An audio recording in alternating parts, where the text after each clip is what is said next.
કુશાગ્ર બુદ્ધિવાળાને સંવંત 1876ના મહાવદી એકમ પડવાને દિવસ શ્રીજી મહારાજજી ગઢડા મધ્યે દાદા ખાચરની મેડીની ઓસરી આગળ પ્રાતકાળે વિરાજમાન હતા અને સર્વ શ્વેત વસ્ત્રો ધારણ કર્યા હતા અને પોતાના મુખારવિંદની આગળ મુનિ તથા દેશ દેશના હરિભક્તોની સભા ભરાઈને બેઠી હતી.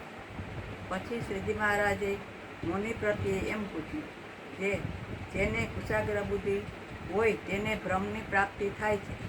તે કુશાગ્ર બુદ્ધિ તે જે સંસાર વ્યવહારમાં બહુ જાણતો હોય તેની કહેવાય કે નહીં, અથવા શાસ્ત્ર પુરાણના અર્થને બહુ જાણતો હોય તેની કહેવાય કે નહીં. પછી એનો ઉત્તર મુનિએ કરવા માંડ્યો પણ થયો નહીં. ત્યારે શ્રીજી મહારાજ બોલ્યા, જે કેટલાક તેઓ વ્યવહારમાં અતિ ડાહ્યા હોય તો પણ પોતાના કલ્યાણને અર્થે કાંઈ જતન કરે નહીં, તથા કેટલાક શાસ્ત્ર પુરાણ ઇતિહાસ તેના અર્થને સારી પેટે જાણતા હોય તો પણ પોતાના કલ્યાણને અર્થે કાંઈ જતન કરે નહીં. માટે એને કુશાગ્ર બુદ્ધિવાળા ન જાણવા, એને તો જાડી બુદ્ધિવાળા જાણવા. અને જે કલ્યાણને અર્થે જતન કરે છે ને તેની બુદ્ધિ થોડી છે તો પણ તે કુશાગ્ર બુદ્ધિવાળો છે. અને જો જગત વ્યવહારની કોરે સાવધાન થઈને મંડ્યો છે ને તેની બુદ્ધિ અતિ ઝીણી છે તો પણ તે જાડી બુદ્ધિવાળો છે.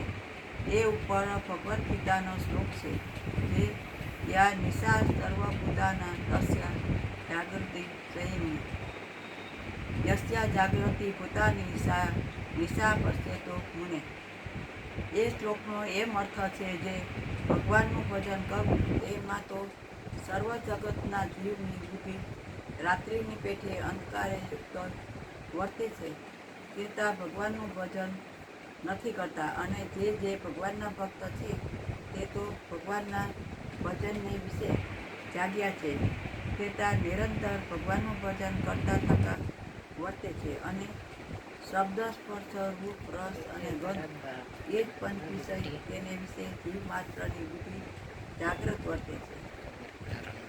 તેતા વિષયને ભોગવતા થતા જે વર્તે છે. અને જે ભગવાનના ભક્ત છે તેની બુદ્ધિ તો તે વિષય ભોગને વિશે અંધકારે યુક્ત વર્તે છે, તેતા તે વિષયને ભોગવતા નથી. માટે એવી રીતે જે પોતાના કલ્યાણને અર્થે સાવધાનપણે વર્તે તે જ કુશાગ્ર બુદ્ધિવાળા છે.